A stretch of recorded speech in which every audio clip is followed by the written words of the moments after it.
And welcome back. In this video, we're going to take a look at the process of address translation with the eye towards why do we need it? And then secondly, what are several of the different options and terms regarding implementing address translation for IPv4? So let's begin with a networking device that forwards packets and also has the ability to do address translation. And we'll call this device number one.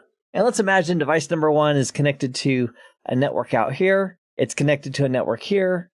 And it's also connected to a network here. And let's imagine we have a client computer sitting here. We'll call it PC1. And let's imagine we have a server right here. It could be a web server or an email server or a file server. And regarding IP addresses, let's imagine this is the 10.123 network with a 24-bit mask. And up here we have the 172.16.1 network with a 24-bit mask. And on this interface, let's imagine it's the 23.1.2 network with a 24-bit mask. And for host addressing, we use .71 on each of these interfaces. And for the PC, let's imagine it's .50 here on this 10.123 network. And the web server on the 172.16.1 network, let's give it an IP address in the last octet of .100. Now this PC very likely got its IP address via DHCP, it learned what network it was on, has a host address, has a default gateway, knows about a DNS server to use. But one of the challenges is each of these devices, the server and the PC, they're both using private address spaces, which are not routable over the internet. So before this PC can access a server, for example, out here on the internet, we'll call it server 1 for clarity there. Before this PC can access that server, as that traffic is being sent, we need to swap out this client's private RFC 1918 address and swap it out with an IP address that is routable as it goes out to the internet. And that way, when the reply comes back from the server, it can come back to that globally routable address. And then the device that did the initial translation will do the untranslation and forward the packet back in. And that leads me to my first concept regarding address translation is source address translation versus destination address translation. And an acronym for that is SNAT or DNAT. And you might say, well, Keith, what exactly is the difference between source NAT and destination NAT? And the answer is the initial flow of traffic where the address is being translated. So let's imagine we have this PC at 10.123.0.50 who's forwarding a packet out towards the internet. And this firewall, or this device right here, has been configured to do address translation. So the initial source IP address here was 10.123.0.50. And then before this device forwards it, it's going to swap out that source address with an address that's reachable. So for example, let's imagine that we've been given the assigned IP address space of 23.1.2.anything to play with. We could swap out that source IP address so it's now 23.1.2.50, assuming that was in our control and associated with our interface on this router or firewall. And then we continue to forward that packet on to its destination. So when the server receives those packets, it's seeing them as coming from 23.1.2.50, and then when it replies, it'll reply back. And that, my friend, right there is why this is called source NAT, is because on the initial flow of traffic, we're swapping out the source address and replacing it with something else right here at this device number one. So that's the initial flow of traffic. And then when the response comes back, the device that did the initial source NAT is going to then untranslate the IP address, in this case 23.1.2.50, back to 10.123.0.50 as the destination, and then continue forwarding it back to the PC. So when I think of address translation, I think of swapping out an IP address inside the IP header. And with source NAT on the initial flow, we're swapping out the source address. And then as a reply comes back, we're untranslating that packet to forward it back to the original client. So that's an example of source NAT where we're swapping out on the initial flow, we're swapping out the source address. So with that in mind, let me clean up the screen a little bit and let's talk about destination NAT. And again, the concept of source or destination is in regards to on the initial flow of traffic, what are we swapping out, the source IP address or the destination IP address? For PC1 going out to the internet, we're swapping out the source address on the initial flow, and that's an example of source NAT. Now, for an example of destination NAT, let's imagine we have this web server here at 172.16.1.100. That address is not reachable by the internet. So if we have a user out here, we'll call it user 2, and user 2 is trying to reach this web server at www.example.com. This user would do a DNS request, resolve the name www.example.com to an IP address. And let's imagine in DNS it came back as 23.1.2.222. So PC would think that now needs to connect to 23.1.2.222. And the reason that we may have populated the DNS records with that IP address is because not only is that IP address associated with this interface on this device, device 1, But we've also set up destination NAT so that when somebody does try to access 23.1.2.222, this device has mapped that address over to 100. So effectively, anybody trying to access 23.1.2.222, this routing device knows that that really is mapped to the internal or DMZ address of 172.16.1.100. It'll swap out the destination IP address and then forward it onto this web server. And because on the initial flow, we're now swapping out the destination address from 23.1.2.222 to the new destination address of 172.16.1.100 on that initial flow, that's an example of destination NAT. Just think about, what are we swapping out on the initial flow of traffic? Are we swapping out the source address, or are we swapping out the destination address? And that's where we come up with these terms of source NAT versus destination NAT. All right, so let me clean that up a little bit. Another acronym that we're going to see with address translation is NAT. And if we take it literally, network address translation means that we're doing a one-to-one mapping. So for example, if we had 20 hosts on the internal network here, and they were going out to the outside world, they would each get their own unique and different global address on that initial source NAT. Or if we had 10 web servers up here, and we had 10 globally routable addresses associated with those web servers, that would once again be a one-to-one mapping between outside global addresses and the web server. And because it's a one-to-one mapping, that would also be an example of NAT. In the first example, it'd be source NAT.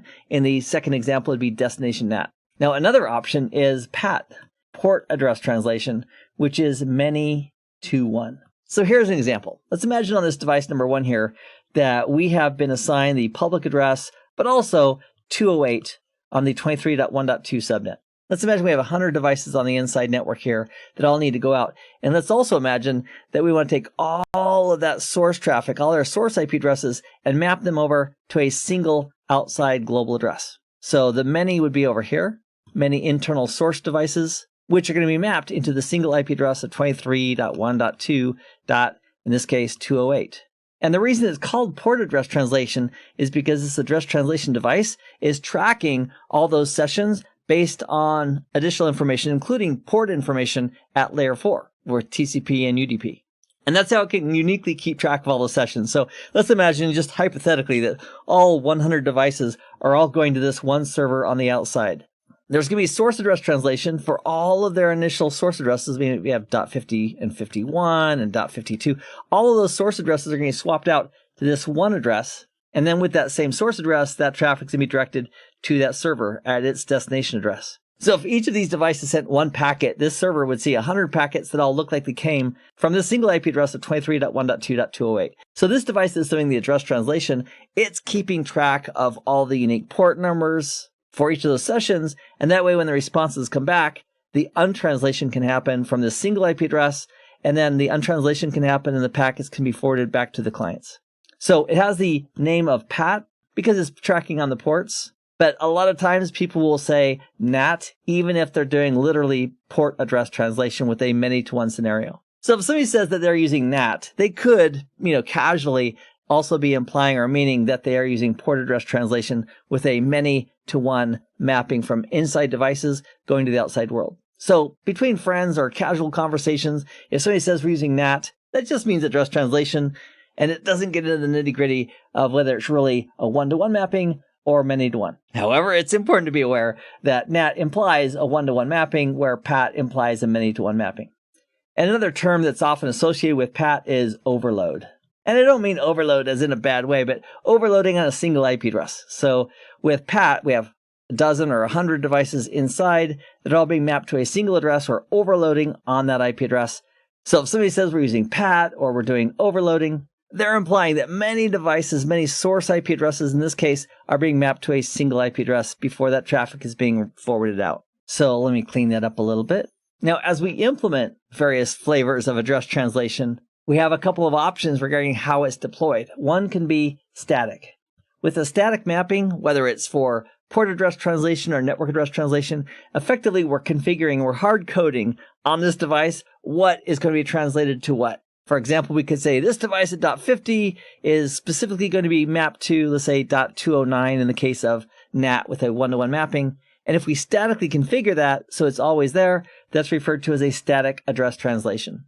And in contrast to a static translation, another option is a dynamic translation. And here's how a dynamic translation can work, and I'll use NAT as an example here with a one-to-one mapping. Let's imagine we had a pool of addresses from .201 all the way to, let's say, 205. I know it's only 5 on this 23.1.2 network, so we create a pool, and we say, yep, for address translation, we can use these IP addresses for translation. And then, as devices start to send traffic that needs to be routed from this interface going out this interface, this device, before it forwards that traffic, will say, whoa, do I have a translation yet? Nope, not yet. And it will take an IP address from this pool and then create a one-to-one mapping, for example, between .50 over here and .201 on the 23.1.2 network. And then if this device sent traffic out at .51, this address translation device with dynamic NAT would say, whoa, do I have a translation yet for .51? Nope. I'll go ahead and choose .202 or some other available address in the pool. So it's still setting up a one-to-one mapping, except it's doing it on demand as those clients are trying to send traffic through the firewall, or in this case, through the address translation device. So let me clean that up a little bit, and let's talk about one more option as it relates directly to FortiGates. And here it is. If this is a FortiGate, and we're going to implement our address translation, the two options we have for doing it, we can choose one or the other, is we can have address translation rules built in or baked in to individual security policies. So I'll put part of security policy. So in our security policies, let's say we have 5 policies, 2, 3, 4, and 5, that are permitting or denying certain types of traffic being forwarded through the firewall. Each one of those security policy lines is going to include information about the address translation we're going to use. For example, are we going to do port address translation to a single IP address, or are we going to use a pool of addresses? So perhaps rule number 1 or security policy number 1 is doing a one-to-one mapping if the other conditions in that security policy match up. And maybe with rule 2, we're using PAT. And so if we do it in this method as part of our security policy, we have to include the address translation component as part of each rule. So the negative part of that, if we have 50 security policies, meaning 50 rows in our security policy, each one of them, if we want to have address translation, we've got to specify over and over and over again, one for each row, exactly how we want that address translation to happen. So that's how it's been done for a long, long time, and a lot of people still do it. Nothing wrong with that. But another option for implementing address translation on a FortiGate is to use centralized NAT. And when I say centralized NAT, what I really mean is centralized NAT, PAT, depending on how it's implemented. And here's the skinny regarding centralized NAT. Instead of specifying the details for address translation, security policy entry by security policy entry, instead we have a whole nother section for implementing and specifying what we want to have happen for address translation.